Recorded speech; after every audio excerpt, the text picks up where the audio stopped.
Adams State College. Great stories begin here.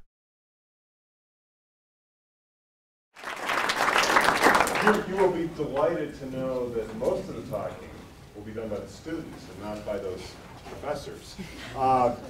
So thank you very much for coming to this talk. This is something that is being done pretty much every summer. We go on an early summer trip to a variety of different places. I believe this is the third one that has happened. And this time we took a very interesting trip looking at a variety of different things, trying to span everything from prehistory all the way on up through modern nuclear physics. How do you do that all in a week? Well, it's really just sightseeing. It's really a delightful experience. Hence the name Anasazi to Adams. So I'll turn it over to Dr. Beaton. So we went on the first week right after school got out, and it was about a 5-day trip. So this is a group photo that actually is a little lighting to see maybe, but we'll turn down the lights here in a second. I wanted to keep the lights on for one more minute though, sorry Matt, because I want to introduce all of the students that will be presenting. So Dr. Benson and I led the trip, and we had 9 students that came with. And we lumped them into groups of 3, and so they're going to come up group by group and just tell a very short little summary of something that they learned on the trip and something that they enjoyed. So I'm going to introduce them all now. And since we have a bunch of people talking, we're not going to have time for any questions until the very end, so we'll just kind of filter through all of the people, and then at the end you can answer questions. So we have Gia Johnson, stand up, Gia. Lindsay Alschmidt, Ben Goldsworthy, we have Kaylee Potter, Raul Sanchez, Stephanie Savage, Summer Shannon, Dan Carver, and Matthias Tafoya, who's already standing. So that was the group that went along, plus, yep. I was going to say, plus the other Dr. Beaton came along for fun, I guess. So I'm going to dim the lights now so that we can actually see the picture. Oh, there's the picture. Here we all are. Now, the actual road trip that we took started off in Alamosa. The first long stretch we took was all the way down to Los Alamos. We toured around the facility at the National Lab, spent one night in Bandelier National Monument, continued down to Socorro the next day, the land of stinky water, as it turns out, and spent 2 nights there, toured the VLA out in this part of the world, came up back to Los Lunas and over to the El Malpais area in El Morro, where it went from very warm to very cold. And I'll let the students tell you about that. And then we returned back through on our last night. Sorry. So just a couple of pictures before they get started. So this is us at the VLA, which stands for Very Large Array. It's down by Socorro. We got to visit the site, and we also got to go to the fabrication center in Socorro. So,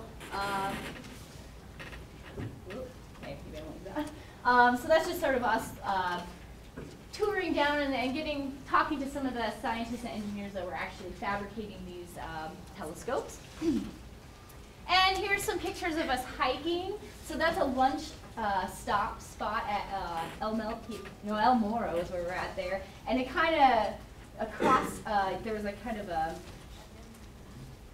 big mesa we were sitting on, and across on the other side it kind of looked like we were sitting on nothing, a ledge, but actually there was quite a big area for us to sit on over there. This is looking down from one of the sites that we hiked up at Bandelier. And so we had to hike up a bunch of stairs, and we got to climb around inside of their homes that they lived at there a long time ago. And then this is hiking up to a caldera. Just another couple of views from El Morro.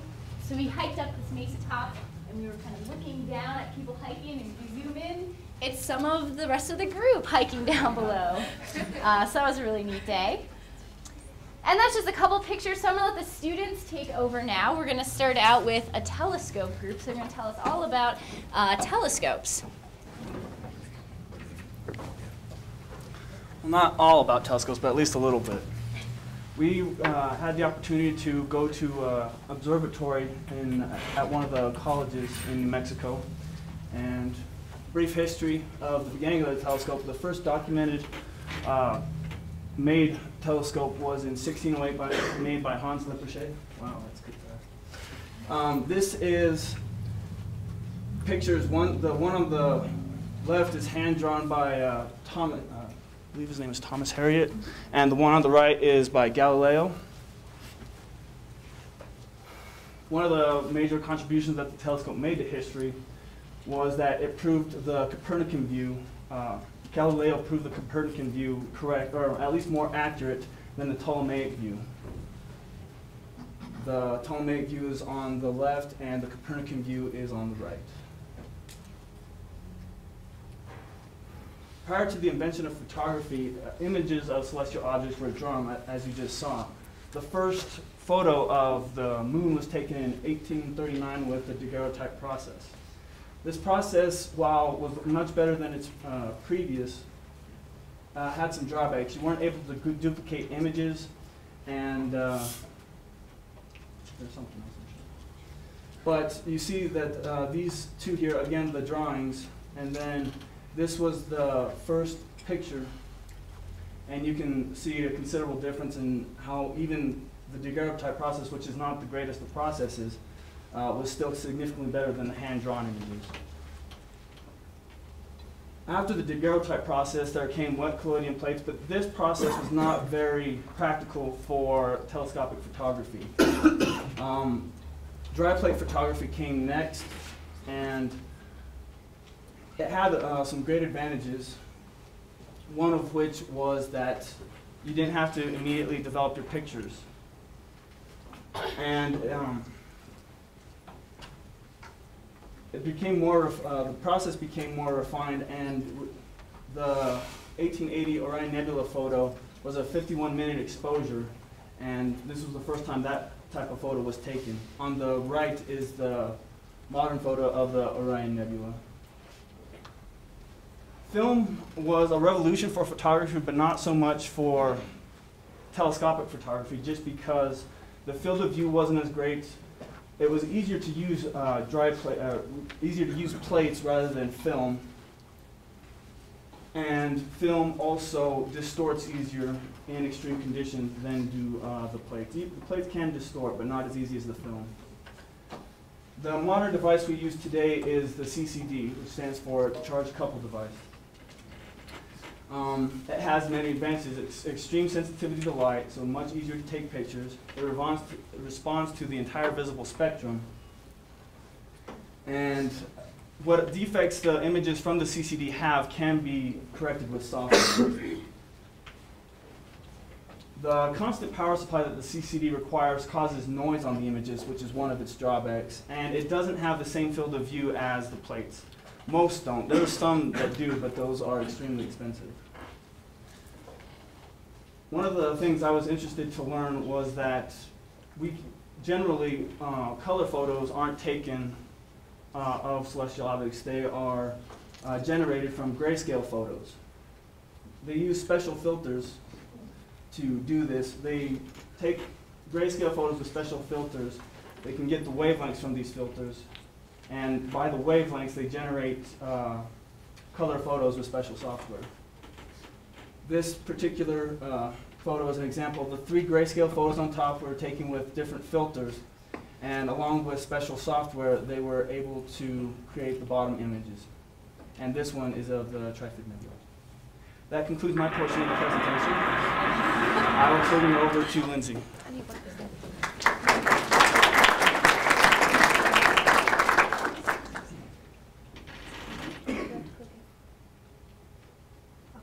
I'm doing my presentation on the Very Large Array, which we went to on about day 3 of our trip. And on the original picture that Dr. Beaton showed with all of us together as a group, that picture was actually taken in front of one of the dishes at the BLA.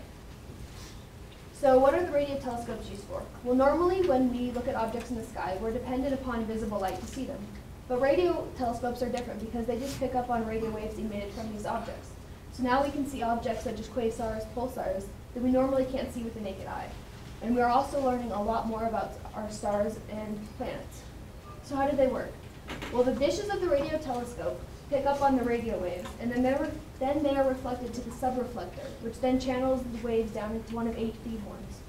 These feed horns then send the signal down to a receiver that amplify and detect the signals, and it then enters a computer database. At the BLA, there are 28 antennas, and they're all in a Y-shaped configuration. Each antenna is about 28 meters in diameter and weighs 230 tons. Now there are 4 main configurations used. This shows the D configuration. And the D configuration is when they're all in tight together, about within half mile of the center. And this gives an overall picture. In the A configuration, they're all spread out about 13 miles each arm. And then that gives us a very specific picture. So how do they make radio images? Well, radio images, then when they pick up this radio signals that are transmitted into the computer, the radio waves are transmitted into pixels. And these pixels then are assigned a different number or color by the scientist. And this is an example of what the spreadsheet they have on their website looks like. And so each scientist then will pick and assign a different number of color, and that's how they put together the images. Now I talked to Dave Finley, who works at the VLA, and he said that the colors can depend on whether or not they're doing it based off wavelength or intensity. So if they're doing it based on wavelength, they normally follow the optical spectrum. So red would be longer wavelengths and blue would be shorter. But if they're doing intensity, red is normally more intense and blue is less intense. And this is just my example of following one of their little spreadsheets they have to make an image.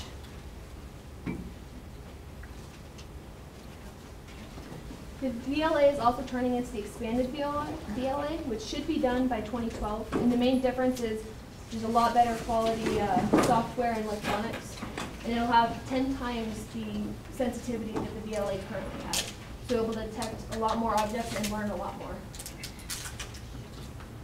And these are just some fun facts. It was the setting for the beginning of the 1984 film 2012. It was seen in Armageddon tracking the asteroids. Bon Jovi actually used a picture of the VLA for their cover bounce, and they shot a music video every day at the VLA. And it's also seen at the beginning of Independence Day when the aliens are detected by SETI. And this brings up an important point, that SETI doesn't use the VLA. The search for extraterrestrial activities, actually, they can use it if they put in a request, but the VLA's main purpose is to study celestial objects, not make contact.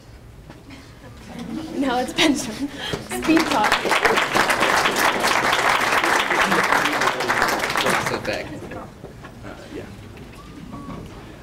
So I decided to do discoveries made by radio astronomy. The one that I'm doing isn't made by the VLA, but it was made by a radio telescope. And that discovery was the cosmic microwave background radiation. And so essentially what that is the radiation that was expected to be left over from the Big Bang. And so to know a little bit more about it, we first need to know about the electromagnetic spectrum, which is here on the right. So one end you have short wavelengths, the other one you have long wavelengths. The other thing is black body curves. And basically, pretty much most things that have a temperature will emit a black body curve, which is, it will peak in intensity of a certain wavelength depending on a temperature. So, for instance, this one is 5,000 Kelvin, and it's peaking in mostly the visible range. So scientists thought that when this radiation was initially released, that the temperature of the universe was about 3,000 Kelvin. So it was mostly emitting infrared and microwaves. But due to the expansion of the universe and the cooling, it was predicted that this radiation now should only be about 3 Kelvin. And so how it was discovered, 2 men, Arno Penzias and Robert Wilson, were working for the Bell Telephone Company. They're trying to find static in their telephone lines, and so they had their radio telescope there on the left, very primitive compared to modern ones, but they found that no matter where they pointed it in the sky, they always found this noise, and they just couldn't figure out what it was. But meanwhile, at Princeton, there was researchers were trying to, they had predicted this cosmic microwave background, but they didn't know how to test for it. So, but once they learned about this discovery where there's static everywhere, they realized that was the cosmic microwave background radiation. And so later, they measured it more precisely, and so here's actually at one of those black body curves with corresponding to the actual temperature, 2.725 Kelvin. And it was just remarkable that pretty much all the data exactly matched the curve. With error bars, just you don't even see them on the graph. And so this prediction was just spot on. And so this is just one of the best discoveries because it gives so much evidence for the Big Bang happening and so many other things in radio astronomy and other areas of astronomy.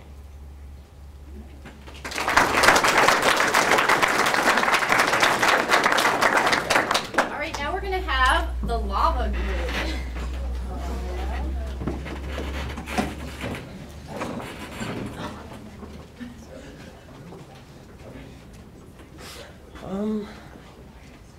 so I'm Raul, this is Gio, that's Bethany. Yeah, whatever. We're just doing it on lava, and I'm going to do it on volcanoes because there's a bunch of them in New Mexico. And so practically what a volcano is, it's just an open vent in the Earth's crust and it lets out heat, and that's how, you know, all the stuff inside the Earth comes out and, you know, creates land. So it's like, they're fundamental because they create land on Earth. And this is the, this is like all the, this is the Valles Caldera, which is, it was a super volcano, and the super volcano is pretty much just a volcano that's really big. And when magma is trapped under the hot spot for like hundreds and thousands of years, then it'll just explode like humongously, and it'll be like 200 times stronger than the eruption of Mount St. Helens. And that was just a map of it. And so this is one of the calderas that we visited on our hike up, and it's pretty much just a crater of a volcano, or what was left of it. And the reason that New Mexico has so many volcanoes is because of the Rio Grande Rift, which occurred 29 to 35 million years ago. And the Earth just, the crust just separated, and just a whole bunch of volcanic activity started occurring there. And on our hike up to the Valles Caldera, this is a picture that I took. And this is just one of the animals that you see during volcanoes. And it's also proof that Pokemon exist. And this is actually this. There you go.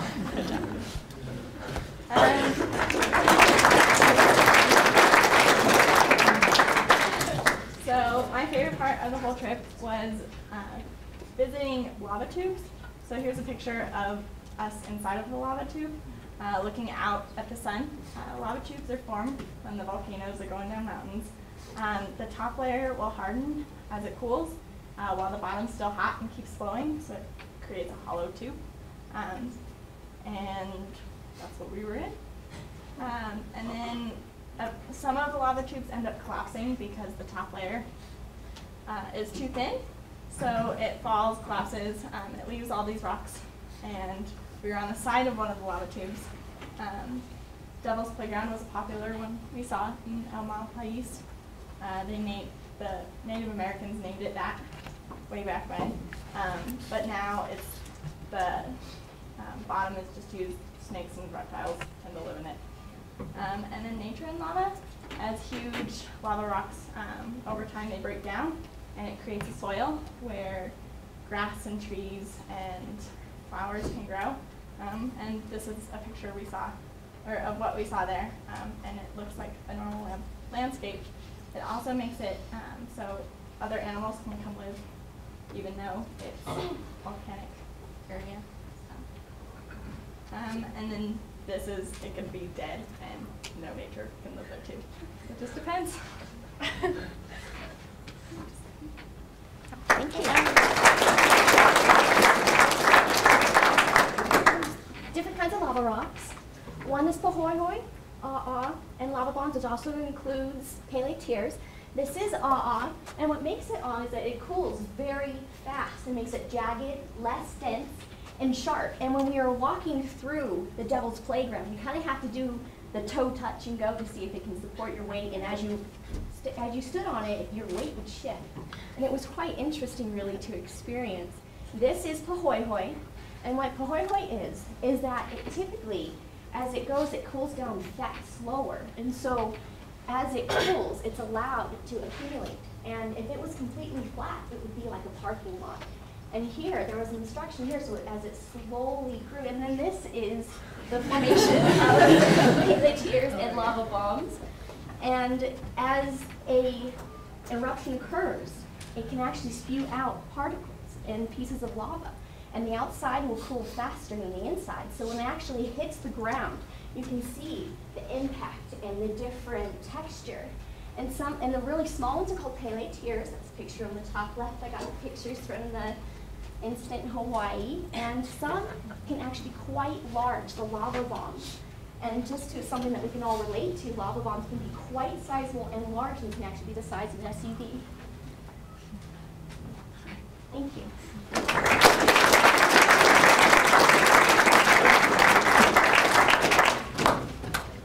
right, and our last group is going to talk about some of the cultural and natural history of the parks that we went to. Okay. So hi, I'm Summer. We visited El Morro, and here's a picture. El Morro National Monument it has a lot of human and natural history. This is like a geological wonder because it's just a sandstone bluff, just like free standing. So we got to see that. The softness of the sandstone makes it easy for travelers to carve pictures, names, dates, and messages. I found this the most interesting part because there were so many like inscriptions in the sandstone, and it was amazing. And while like the sandstone is easy to carve, it's also easily eroded. So that's why the national parks are trying to save all the inscriptions and things. Here's another one, and this is by hand. So I found this amazing, the penmanship of this. You know, imagine trying to carve that into sandstone. It's really remarkable how they did that. Okay, and then here's some more. The top left are petroglyphs, and that dates back to 1709. The bottom, it says, the inscription to the right reads, by here passed Pedro Romero on the 22nd of, and it keeps on going for a long time. So a lot of these have been translated, but a lot of the inscriptions are really hard to read, so, but there are a lot more. They're like paragraphs and paragraphs on other sandstones. As we walked along the trail, you come to this like naturally occurring pool. So this was a place that attracted a lot of settlers because of the reliable source of water.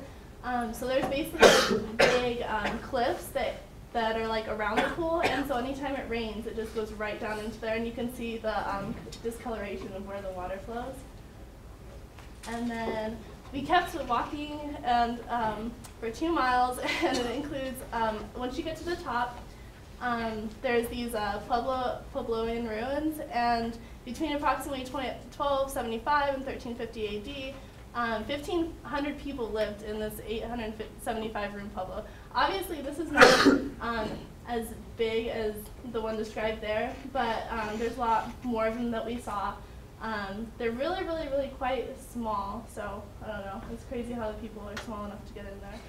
These are some these are some different pictures of just like the top of when we got to the top of the hike, some of the cliffs that I was talking about, and other things we saw at El Morro.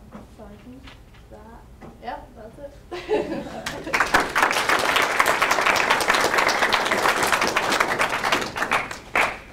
So I'm going to be talking about El Malpais National Monument.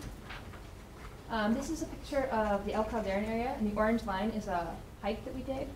I want to point out El Calderon, it's actually a cinder cone, which means it started as a single vent in the ground, and it ejects primarily ash, and as it falls down, it forms the cone around the vent.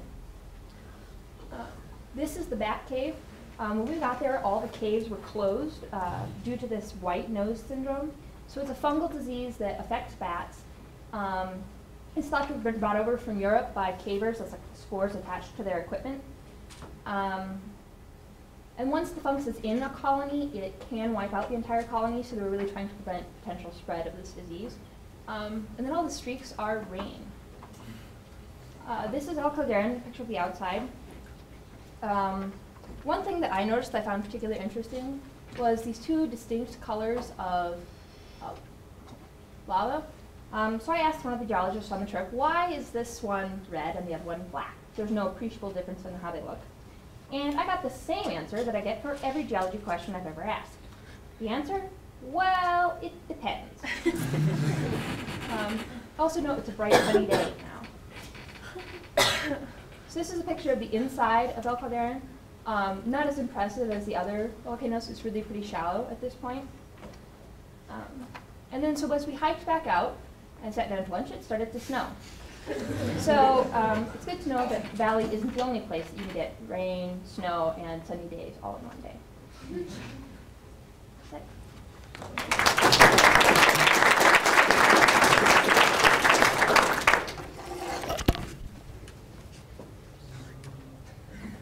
All right. Well, this was actually the first national monument we visited. And this is my favorite part of the whole trip, Bandelier National Monument. I've been lucky enough to go here before, earlier, in past years. But the important things that occur at Bandelier National Monument are, at least for me, all shown within this picture. The big one is this big rock cliff. We'll see it in a little more detail, but the Puebloan culture that used to live here use this rock cliff in a very specific way. And then also, the cool thing for me, this is May 16th that we're here, and you got all the deciduous trees with green leaves, which I was very, very happy about. Big fan of trees. So the park in the region, it's a really cool spot of the country because you have all these different public land agencies around it. The park here is highlighted in green, and the place we actually visited, the Los Alamos, so the National Laboratory shares a border with the park. So it's really interesting because you'll be driving in from Los Alamos down this road through here, and there'd be National Park or National Monument on one side, and the other side there's a big 8-foot barbed wire fence, keeping people, a bunch of signs warning, keep out, dangerous signs going on. And so I just found that very peculiar and wild. But there's a lot of different areas going on here. When we were in the park, we only spent a very limited amount of time there, but we were in this smaller area. We got to stay at the Juniper Campground, and we visited the Alcove House, and then we went all the way down to the Upper Falls. So we had a good day of hiking and seeing the landscape.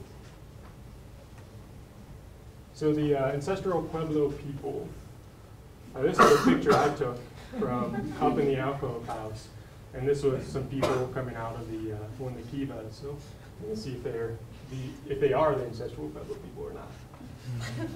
And this is a picture provided by the Park Service of what the Puebloan people look like. Average height, 5 feet, around that. Which is about the same height as Europe at this period. And they farm corn, beans, and squash. That's the holy trinity of the Southwest. And then active traders, some of the cool things you can see around this area. Since this rock is so soft, this is a path that actually was worn out by the Puebloan people through just their travels across this landscape. Really impressive to walk in these today and be in that same footsteps. But if we bring back that first picture, it's hard to tell if this person eats beans or squash, or it's hard to tell their height as well either. The big difference I see is this long flowing black hair and the lack of hair. This was likely not the ancestral Pueblo. So Bandelier is a national monument because of the home construction. And there's a bunch of different types that they used here. The first one that we're looking at is a brick and mortar. Pretty easy one to understand. You have bricks, you lay down mud, they get connected to each other that way. All the stuff here has fallen apart and has been reconstructed. So this is on the ground level, reconstructed large area. There's a lot of different thoughts as to what this is actually used for. The more interesting one are the cavates, and that means carved room, and I'm assuming in Spanish. I didn't look that up. But these are the coolest thing about Bandelier. You have these, this is the example one here. You get to walk along this path, along this big cliff face, and then you get to climb into all these little houses. And these are archaeological sites that you get to travel around and move into. So really pretty cool. And they were, like I said, smaller people. So you get into some of these places and it makes you feel really tall. But they also did some multi-story building through the viga holes. So these are just kind of holes that they carved out into the rock. And basically they would stick a tree or a post into these holes, so they kind of have like a ceiling coming out. And then here's just another example. So this is a cavate right here, and then all the viga holes. And what they would do with these is, this is a section of the trail called the Longhouse. So you have all three types of structures here. You have the brick and mortar, so you'd walk up and there'd be these little houses in the front, and you enter in through them, and then you can climb up onto the planks, the second and third stories, and enter into the cafates up there. And these are all rooms they sleep probably 2 or 3 people. The biggest one you could fit 10 people in. So they're really pretty impressive and all carved out by hand. Another great thing about this area is, it's only 3 hours away, so it's a similar drive to if you're going to Colorado Springs for a day, and it's definitely worth the visit. I would highly suggest it. Really cool place, interactive archaeology in a sense, which is usually a don't touch science. So, yeah, and that's what I got.